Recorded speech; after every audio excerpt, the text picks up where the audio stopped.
我刚才有跟各位讲了，其实这个各位看到中间很多的 router， 其实是一般的网络的 type， 大概是这样。当然各位会讲说，网络 type 里面还有 hub 那当然它太小的东西了，没话所以各位看到就是 user router 部分可是各位看到上面有两个字叫 VR 部分，这个 V 是 virtual。所以各位可以知道，一般我们在讲云端的观念里面，有一个字一定要提到，什么字 ？virtualization， 对不对因为云端就是所谓虚拟化，资源虚拟化，对不对？在远端我们都叫虚拟化，对不对 ？CPU 虚拟化，资源虚拟化，对不对 ？router 呢，虚拟化，对不对？你可以把这网络，虽然这个 router 是 physical 东西，可是我们在做云端的时候，你可以把这个 router 看成很多的 virtual router， 对不对？那 virtual router for 自己所以你可以画出自己的网络、自己的 service 的架构。你把云端当做 service， 对不对？然后中间经过很多 virtual router， 然后到你自己，对不对？这就是一个 service 的架构。所以你如果能garantie这个 virtual 都是 OK， 那你看这个 service 就 OK， 对不对？那当然这每一个 router 就可以画成很多的 virtual 我想。这各位现在应该知道，你一台 notebook 拿来就可以做很多 virtual 的 function 出来，那就是你可以做切割的部分，对不对？切多少当做一个 router， 切你要给它多少频宽然后可以当做运作的 computing 的 power 当做一个 router， 对。所以这样的话，你就可以虽然这个看起来是一个 physical 的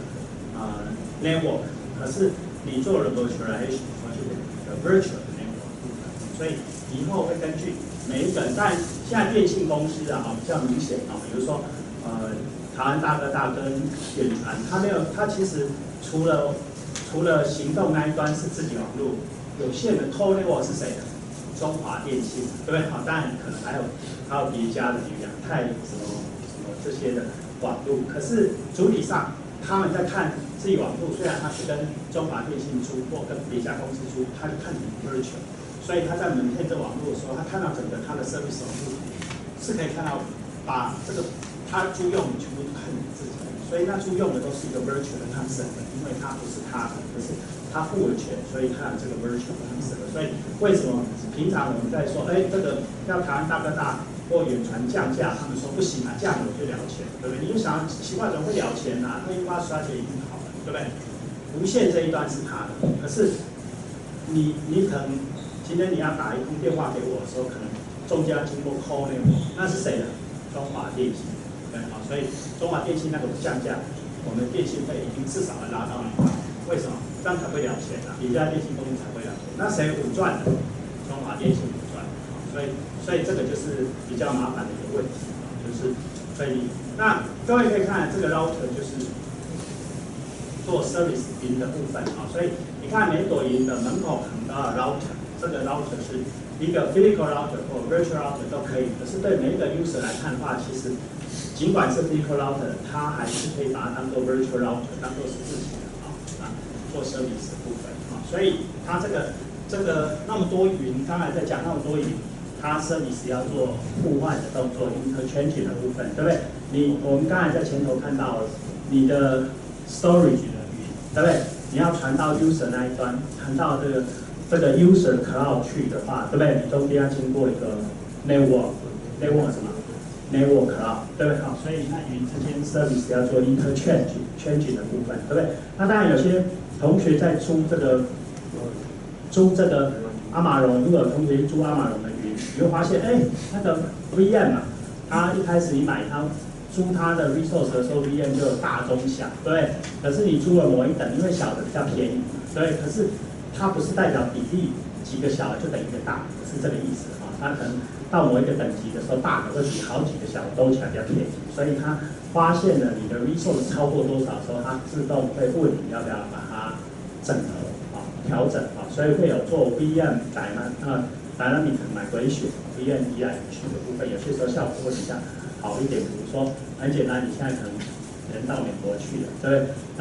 那你原来在台湾，未来会有 Google 的 data center， 对不对？你人到美国去的时候，它就不是每一次 access 都到台湾的 data center， 你一到美国去，你一连上，它知道你到美国，对不对？就把你的台湾的 VM 整个搬到美国去啊，就是对吧？那你在做 computation 的时候，你的 network cost 就会降低很多啊，因为直接就搬过去了啊，所以这有一个 virtual network 啊 migration 的部分。那当然，我刚才有跟各位讲，云端啊，其实它的分析跟它的效能不是跟我一般的效能一样啊，因为有些同学在研究的时候搞错了啊，就是云端里面其实还是谈我们传统什么服务品质啊这些，但一般老师不会说你错啊，因为把它当做一个形容词来看，一个名词啊，就是 quality of service 服务品质啊，不是一个专有 term 就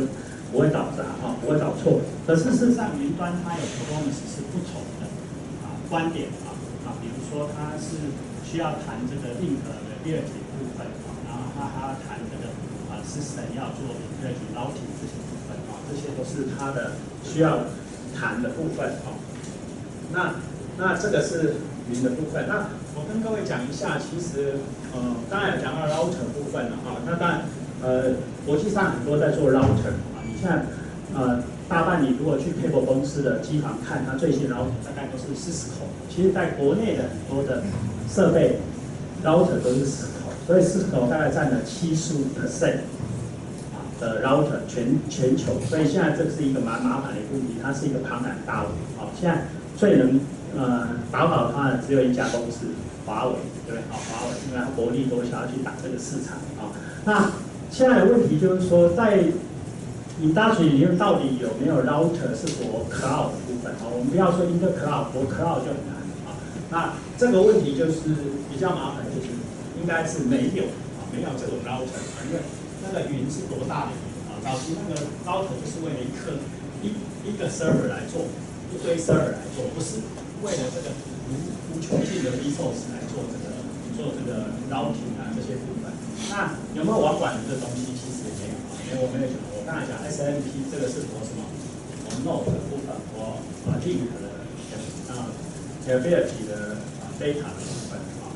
那其实现在 router 也没有，我们刚才一直在讲 virtualization， 其实也是骗人的现在 router 没有什么 virtualization，physical router 摆着就摆，对不对？当然你现在可以自己架把它切割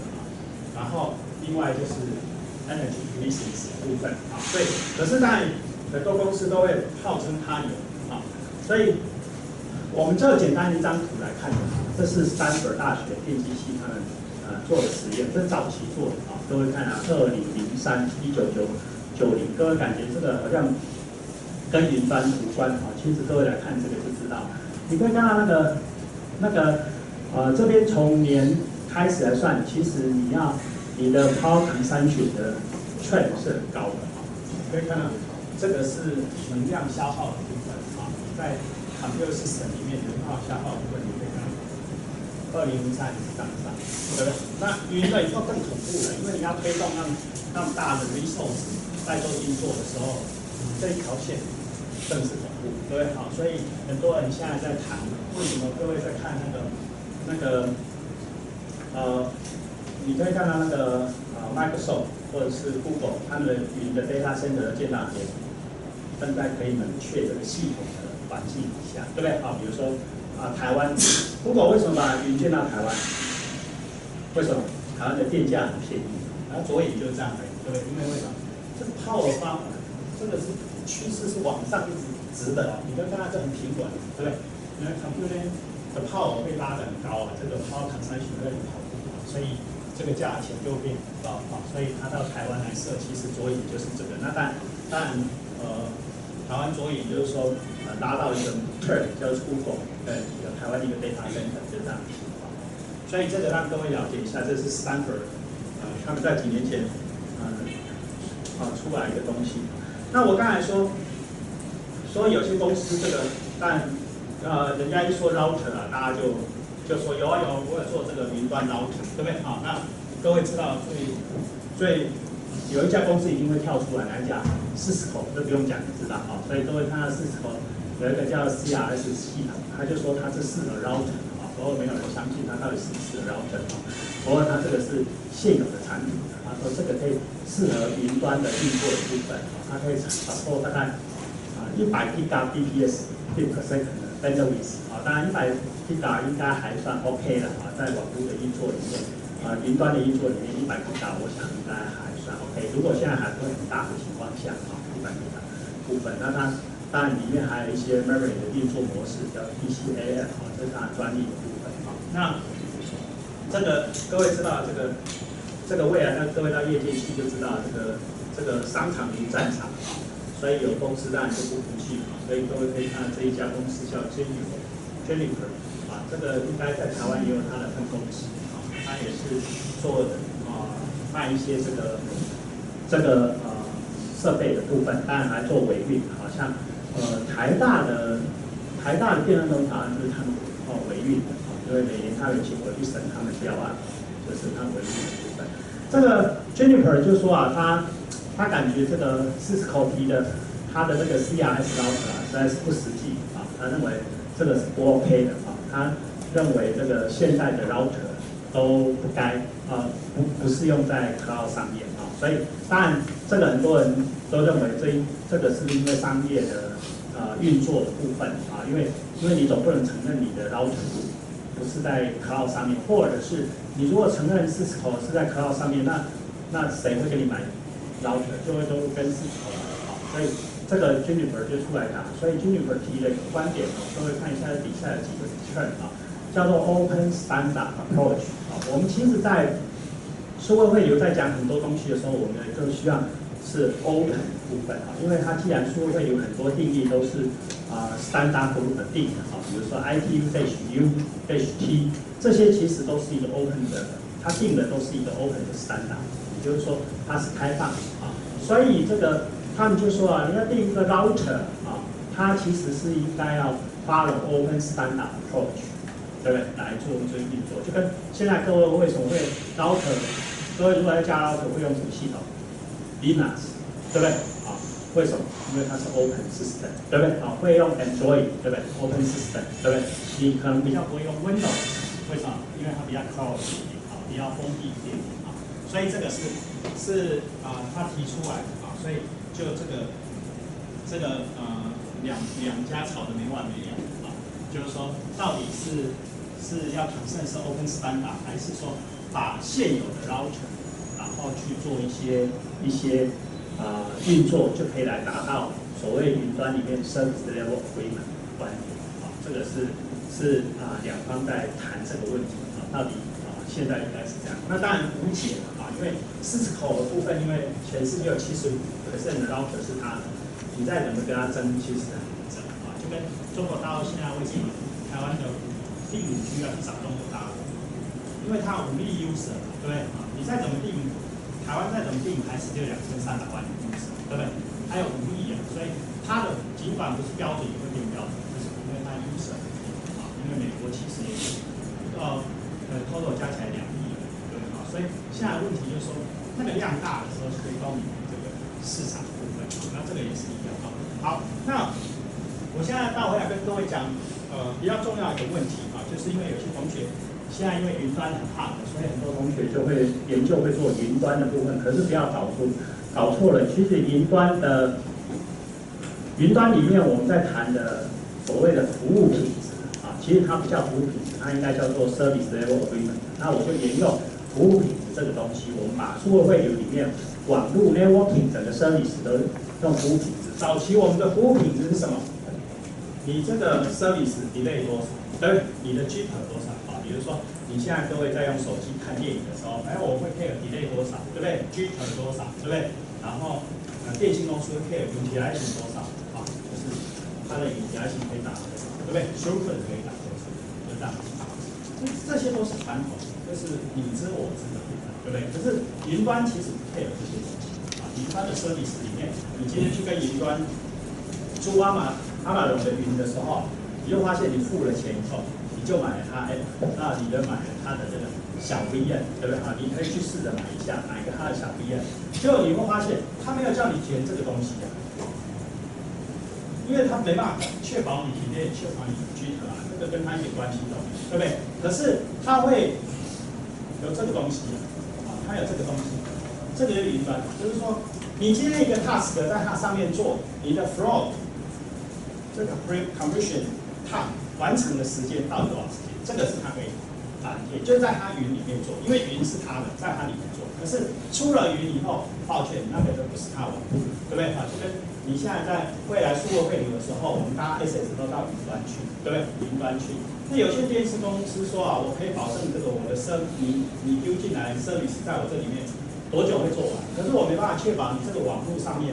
的速度，因为网络是大家通用，对不对 ？Open Internet， 对不对？所以就没办法去打印。所以我能打印你的是云里面你的 flow 多久完成，对不对？然后你要把你的 VM 移到另外一个 VM 去 ，migration 速度，这个云里面也可以确保，对不对？因为它是这样的机制。你的 service availability 多高啊？这个一般讲的时候都是所谓99.9，这个其实大半是指的是 security 啊 security 部分，这个比较奇怪一点啊，因为我一般讲 service availability 都是讲的很，比如说 delay 啊、G 和这不是跟 service availability 涵盖的 security 这些都在里面，所以它告诉你说可以达99.9多，所以我上次有跟各位讲说，2个礼拜以前我去问了。Microsoft 他说他的云可以达到是99.95，他认为不够好，对不对？所以明年花2亿美金去提升这个，把这个0.005拉上。当然这要达到100%是 impossible， 没有一家企业敢替它的service一定100%，可是至少可以达到99.99，这个可以达到国际的达人标准，是 service 的标准。那当然还有 narrow band。各位可以看这一群跟这一群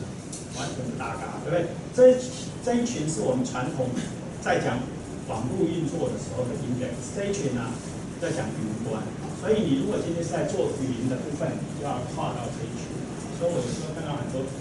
那个同学那个研究论文是云，可是里面 index 都在这个，对不对？它跟盈利的关系都没有，其实 index 是指的东西啊，因为这是。可以做，那当然有同学说，如果我谈的云跟云之间的通讯，那当然你就可以看这个，因为云外面就看这个，云里面就看这个东西。那现在提供云 service 的公司，比如Amazon Google， 这个 Microsoft， 他们看的是这个东西，他更不 care 这个东西，这个是 Internet 的范畴里面啊，不是它的范畴。好，那刚才这几个 index， 我想我就start 到这边，因为这就是刚才讲的那2家公司在 Cisco 跟 Juniper 的部分，一个是用现成它的solution，他认为它的 router 就可以用在云端上面，另外一个就是说不行，应该是提供 open standard 部分啊，所以我们就来看看云以后因为我们的数位流所有的 application 全部都上云了，对。那我们现在就来看看了，它的云到底跟我们现在传统网络有什么差别？因为各位还记得吗？其实你现在在做很多的研究的时候可能你在做研究的时候，你后端是云，对不对？可是你也懒得见，所以一般的老师最后都叫你做模拟 simulation， 对不对？simulation 各位就会在模拟软体上面，也许你拿的是 NS2 这些网络模拟软体就。它第一个就会叫你选你的 traffic model， 对不对？那以前网络观点里面，各位会选什么？选可送分布，没什么第二句话就是可送分布，对不对？因为可送分布就是我们 Internet 的 traffic model， 理论上根本没有。可是现在来看一下，云到底是不是也是这个样子？因为大家就这样拿起来套用，可是云跟 server 其实是2码子事，对不对？早期我们叫 server， 现在你把你的把给你搬到云。这2个应该有一些差别的部分，不会是一样的东西。如果对 user 来说可能是一样因为主要问题 user 感觉说，我就是一个 client 连到一个 server 的感觉，那 server 现在叫做，对不对？其实不进来它有几个问题的所以我来根据这几个问题告诉各位，这个国外目前的study 的情况大概是怎样的。一个就是 traffic 的特性，我跟各位讲现在云里面它 traffic 的特性是送分布，不是像我们网络拿来就可送分布上去，对不对？所以现在问题就是说，如果同学在做云的模拟的时候，云的运作模拟的时候，他如果用可送分布，你就可以问他为什么要可送分布，对不对？云其实它 traffic 不是可送分布，网络是可送分布，这个是很多人研究出来，可是云 traffic 不是第二个就是它其实这个我们的这个刚才讲的 index 是不同的，因为以前我们 care 是什么？Bandwidth delay throughput 的 bit， 对不对？云不是啊，云是我 flow 是比较快执行完成，对不对？我丢到云里面是比较快执行完成，对不对？比如说现在很多学校就把它的套装软体，比如说台大把那个 MATLAB 丢到云端去，让同学在上数学要做模拟的时候用 MATLAB 做云端，到底会不会速度比较快？如果没有比较快，干嘛丢到云端呢？丢到 server 去不就好了嘛？对，丢到云端就希望要 flow 运作要 fast， 那到底是不是真的比较快？这个。那第三个就是它的 backbone 速度，你要提升它速度，要不要增加 cost？ 一般都说云啊，就是看起来好像是免费，对不对？大家就想你只要付个 resource， 然后你只要付什么？你只要付 CPU 的 computing 的 resource 的钱 ，storage 的钱，然后什么都不用，对不对？可是你忘了，连到你那一端还有一个什么？还有一个网路啊，对，所以这个需要这样。然后还有一个问题，各位知道我们目前 Internet 的传输啊，我们一般都用 TCP/IP， 对不对？如果以后我们不晓得这个未来5G 会是什么样的情况，可是我上次有跟各位讲过，不外乎就是 OIP 嘛，什么都是 IP， 对不对？什么都 IP。所以如果是 IP 的环境下，我们可能未来 Next Generation Network 可能走的是 TCP/IP 的运作模式。那到底 TCP 是不是？这个问题就值得研究。所以其实这些都是云的部分啊。那当然现在很多同学研究，因为这都很难的议题，所以很多同学研究都只是去架云而已。架云没什么稀奇啊，架云其实很多同学去网络上直接，你不架也可以啊，直接用那个 Google App Engine 啊，什么 Amazon 啊，什么 Microsoft， 直接你把你的东西放进去，或者Dropbox 这些部分。可是你自己架的话，你可以架什么Hadoop 啊，什么一大堆都可以自己架，那个都很快可是事实上架那只是一个运作模式所以我们来看一下这4个问题各位来看一下这张图，这一张图是威斯康星大学和微软他们做出来的部分。各位来看一下，其实我们一般这个是我们 traffic 这是时间 on off 时间因为各位知道我们的 traffic 其实是 two state model on off 最基本on off 跟你的电信这个on off 的时间，这个 period on off 的时间，对不对？这个 Y 轴部分这是一个分布 traffic 的分布部分各位来看一下，这个里面有一条线是云端，哪一条线？云端的 application， 最上面那个这一条线，各位会发现了，我刚才跟各位讲 ，Internet Service 我们说它的 traffic model 是什么？是 Poisson 分布，对 Poisson 分布，对 Poisson 分布是什么 ？Poisson 分布是指数分布对，是指数的观点，不会是一条线。这一条云端是什么？是 constant， 对不对？简不简单？很简单，云端就是。其实跟你的时间没有什么关系，它就是固定一条线。这分析简不简单？很简单，对，比你刚分析的这些课，这都早期其他的这个 traffic characteristic。可是云端这一条是实际上1.5。当然这个因为是 Microsoft Research， 所以应该是在 Microsoft 的系统环境里面量出来云端的分布 traffic 分布是这样，也就是它是一个 constant。当然这一条对不对，其实是一个问号不过至少他们 announce 出来就威斯康星大学跟微软部分，所以各位就发现了，好像跟我们传统观点不同。我们传统观点分布都是 Poisson 分布或指数分布的观点，云端是一条线。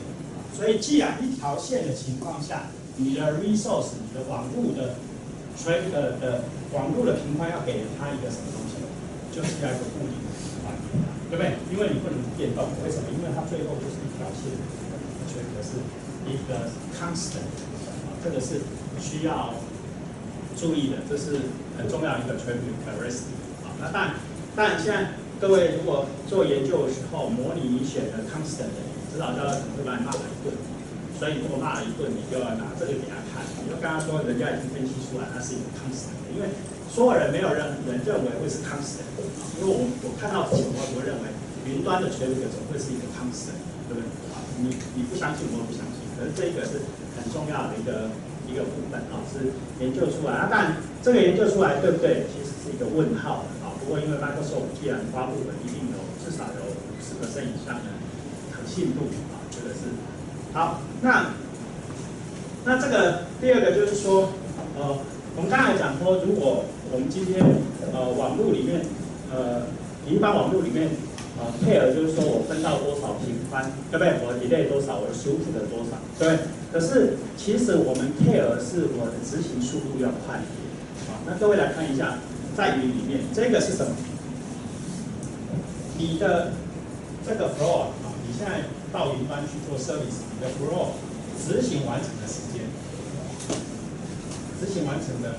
这个比例improvement 比例，也就是说，各位来看一下这个有不同颜色，这个 flow 的 size， 一个是100 mega 绿色，一个是10 mega 这个，那一个是1 mega 这一个。黑色的是 flow size 是1 mega， 这个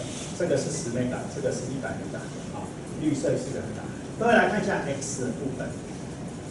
，X 的部分是我喂它多少 bandwidth， 理论上 bandwidth 给你越多，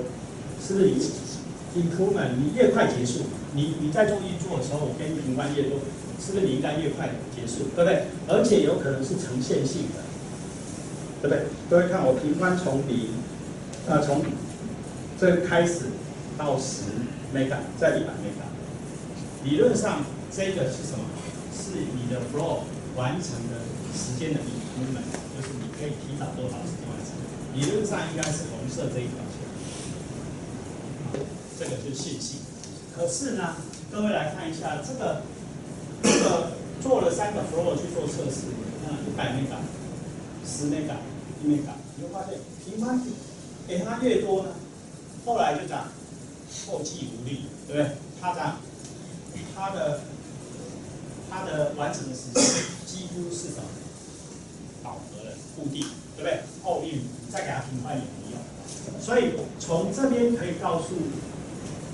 大家一个观点，就是说，我们以前在网络里面走一个想法，就是我喂给你频宽越多，你应该相对你的效能会越高。可是从这个云端的运作来说，这个不一定你会看到，本来我们的想法里面，喂给你频宽越多，你的效能应该越高，对不对？这边各位看，喂给你频宽越多，效能怎样趋于一定，后面就搭不上所以这个是一个我们在频宽应用里面一个云端里面一个需要知道的，它不是代表你不给它频宽越多，它就越快。为什么？因为很多因素，除了网络里面还有它的运作的因素storage CPU 的部分所以这个是各位要了解的部分。第3个当然就是说，我刚才讲说，其实我们平常都说我们如果上云端，那大家都不用付钱就是说你不用去买设备这些，其实这个到底你的经济效益高还低很难讲。为什么？因为你买了频宽，你买了阿玛，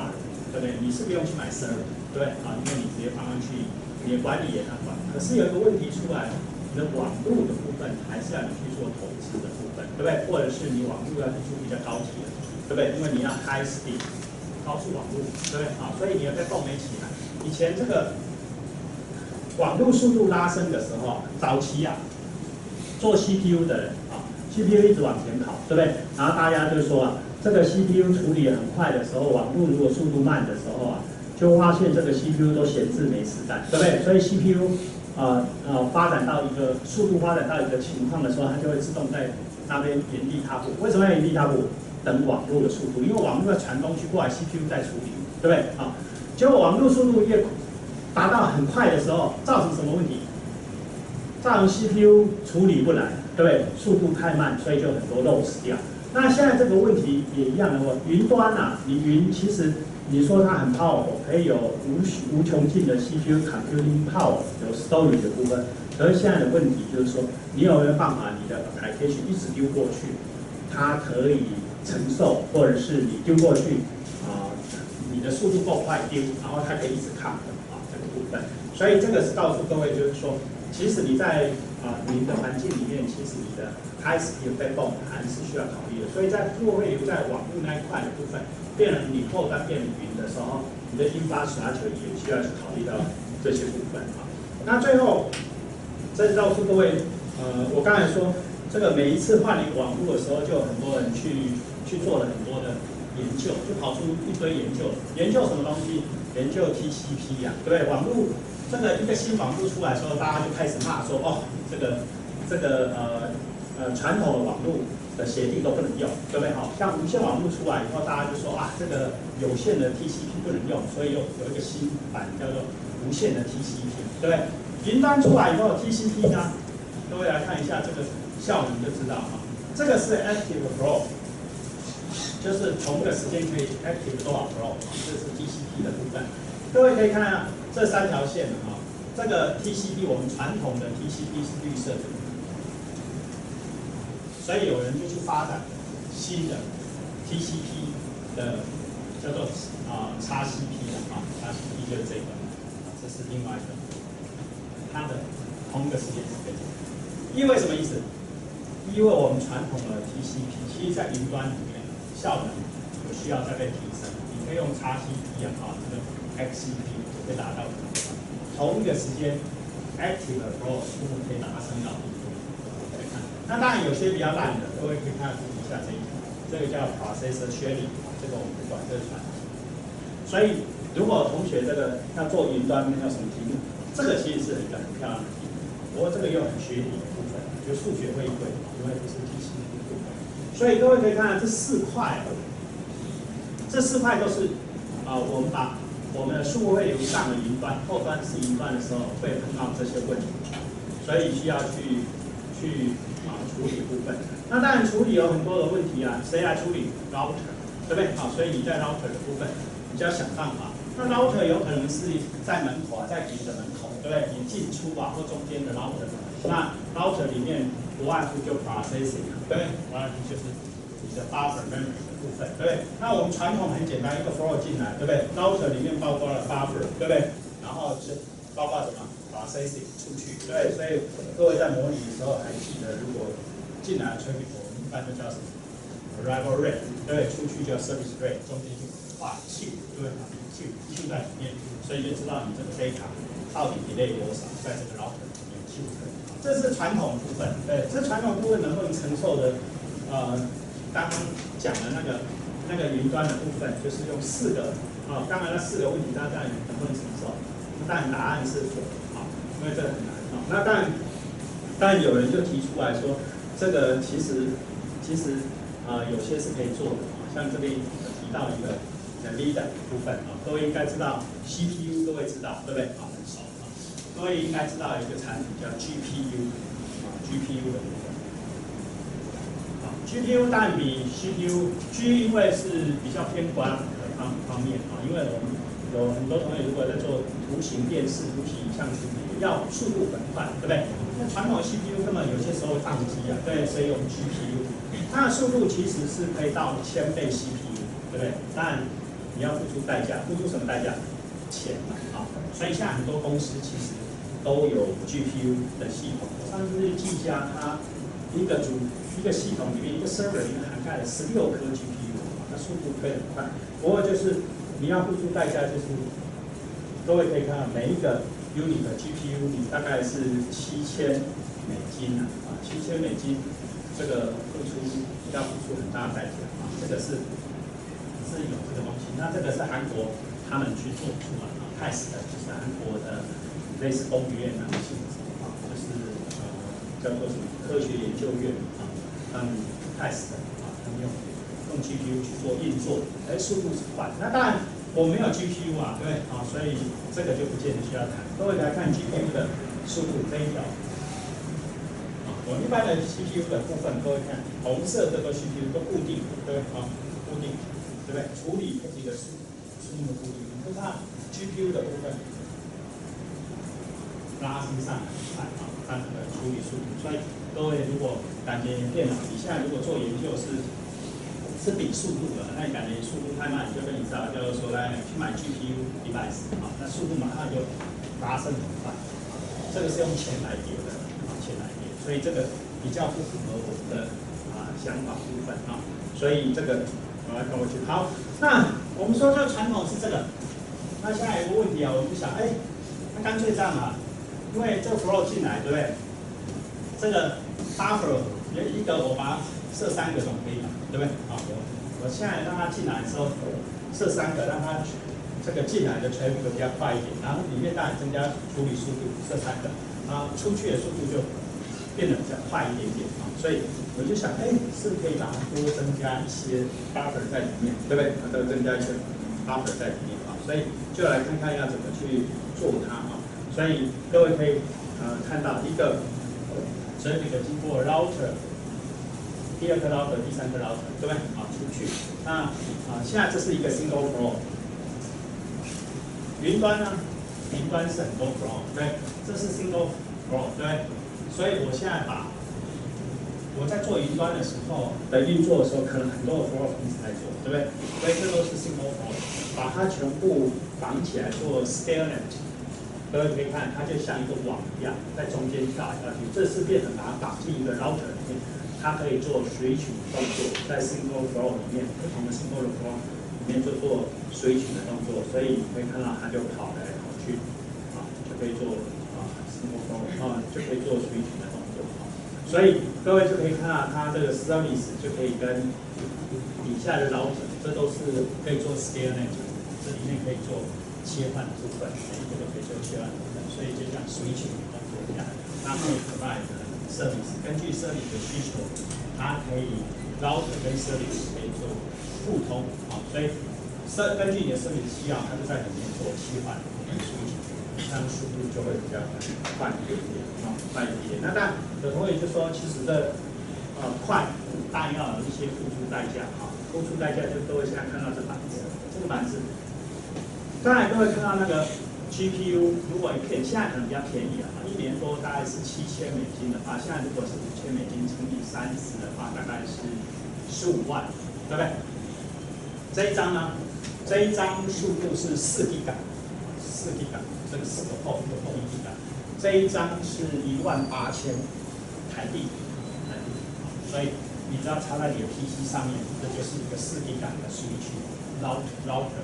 那当然，现在有产品是一个 port 是10 G，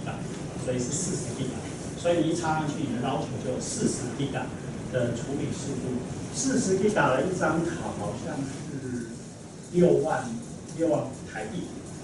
不过40 G 买不到，因为是美国管制，因为它美国政府管制，所以后来我就买了一张，然后就很难买了一张花了半年，可是买了一张没用，因为你要背痛然后可能要背痛。所以40 G 就很难买到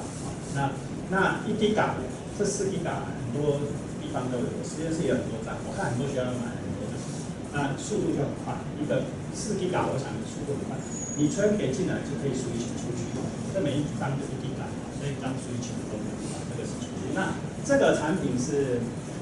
斯坦福发展出来，斯坦福大学发展出来，所以那一群教授去开公司的就是发展这个就去开公司。那这个卡叫做 NetPGA 这个其实这几年销路还算不错，所以中国大陆很多那个山寨版的这个卡，你买的时候有些时候拿中国大陆的部分，所以它这个就是做 switch， 就我刚刚讲 switch， 这就是 router， 你把你的 PC 拿来就插上这个就做 router， 可以做 switch。那当然上面要有一个平台，平台在我们待会再讲。这一架很便宜上次我叫一家公司报价，那一家公司在台大附近，他报了这个产品报了30几万，后来他来找我，就跟他说，我自己就价了，我说我以为那产品10万块以下，我就跟他买，报了30几万，我就买不起了，所以我自己价，这个价就很快，自己讲。那各位可以看到这个是后端是 server 的部分，这个两者在做通讯的时候，你packet 进来，不管是从哪边进来，你在做 security check 做 power service 的时候，这个因为速度很快，所以它根据你的 traffic 需要做切换的部分切换，因为一个1 G 或一个是10 G 都可以看到你的 flow 就速度很快那一进来就出去。那怎么去判断你这个 traffic 的这个 type 我们在 Internet 上面有一个栏位叫做 Type of Service， 塞一个字进去，塞1 它可能从0开始算，0最高，然后1、2，所以它根据个人不同的然后不同的 destination 帮你做 switching 的，所以这个是是可以用的，比较速度比较快一点。好，那这个就是各位可以看到云flow 的部分，不管是放在云里面或从云外面 user 你会看到很多 component 都在外面，那中间有这所谓 switch， 就是我刚才讲的 router 的部分就是刚才那个卡你放在 PC 上面，或现在现成有人直接做成3幅画，然后一个一个，所以你会看到它速度是很快的，速度大概是那个 router 速度是很快的，所以我刚才跟各位讲你要如果要确保它的跨人 service， 就是有一个 type of service 塞栏位进去，所以你就看你在云端的 service 有可能是 FTP， 有可能是 HTTP， 有可能是一些 video 的部分，所以 user 在远端的部分要联络 access service 的时候，它就根据不同的 flow， 然后 type of service 塞进去，在这个传的过程，它就做switch，就根据你的要求去做switch，至少这一段不会太差。那当然还有不好意思，那这个其实这个 device 模组刚才讲的跟 Stanford 做，上面有一个平台叫 OpenFlow， 这也是 Stanford 出来，不过现在已经变成一个国际标准这个 Open Networking Foundation 把这个变成一个标准，叫做 OpenFlow。那我刚才跟各位讲日本他们在2、3年前其实就开始 create 了一个国家的计划就是 Future Internet， 未来所有的 service 就在上面跑，它的运作就是 OpenFlow， 然后就是这个词，所以各位要稍微知道一下，产业街区的时候，因为现在很多公司都在要这样的人才甚至于像 TSMC它确实虽然在比重的上涨也需要一些这个平台的资助，所以各学区很多